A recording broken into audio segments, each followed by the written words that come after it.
There were two primary reasons that I wanted to found AFFA. One was personal and one was more political.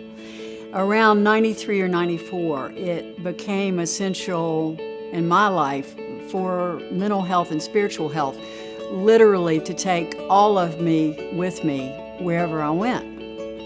And that was scary because in 93 or 94, literally people would meet and socialize at the bar, but I didn't know a soul, not a soul, that was out everywhere, to their parents, their at work, to straight friends. Nobody. I knew nobody. So it was like deciding to jump off a cliff and not knowing whether it was 8 feet down or 8,000 feet down. And it was terrifying. AFFA has personally been very positive in my life. When I came out after college, I spent a lot of time trying to hide who I was and decided that I was tired of doing that. So I found AFFA online and went to a meeting and knew immediately that it was the sort of organization I wanted to be involved in. Going to an AFFA event is always a great experience. You know, it's a community of people who are there to support not only one another, but the broader LGBT community. All too often, straight allies may just talk to a friend who's gay and be supportive of them. But I think it's really important for straight allies to be public and vocal about why they think it's important. AFFA's played a really important role here locally of really impacting and changing people's attitudes and minds and hearts in regards to the LGBT community in a number of ways. Little by little, through the things that AFFA has done, whether it is putting a big billboard up on 26 so someone can see that gay rights are civil rights and the gay neighbor is your neighbor. Things like that can really hit to the straight community, that we are here and we are part of this community. There was so much focus on making gay marriage a reality, then all of a sudden, boom, it happened. And a lot of people thought, well, there's nothing left for LGBT organizations because they've done it all. And that's not true.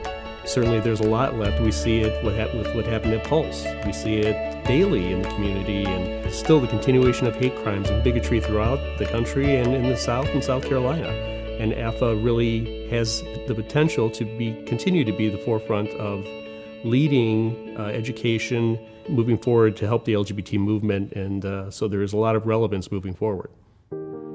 The impact that AFFA has had on my work here at MUSC is that it's given me a more direct and personal insight to the world of the local LGBTQ community.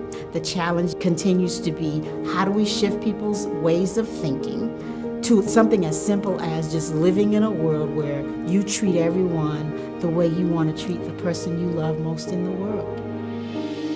Well, AFFA's had a really significant impact on the Charleston Police Department in many different ways. All of us, no matter what our beliefs are, we have the same desires, we have the same wishes for our community, and that's to live safely, to be able to enjoy what we do, and to just be ourselves. And I think because of the partnership that we have, that interaction between law enforcement and the LGBT community is only going to become stronger and better as we move forward. The fight for equality is going damn well. I'm thrilled about it. It ain't over yet, okay? And I hope we don't get complacent and think it's over, because there's a lot left to do. I think the one thing that people need to know is simply that the work is not ended. And in fact, I think our work is never going to end, because we're always going to be uncovering the person who doesn't understand sexual orientation or gender identity, the person who is going to push back because we're different or they see us as different, or the person who has been told by their family, their church, or some other entity that they need to be afraid of us. We're going to find those people again and again and again. I've always been a firm believer that you should fight a battle from a position of strength whenever possible.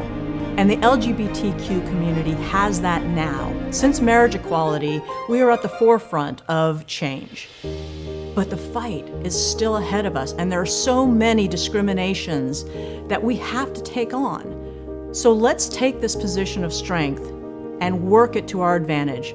Thanks to all of you and your support, AFFA will be part of that picture.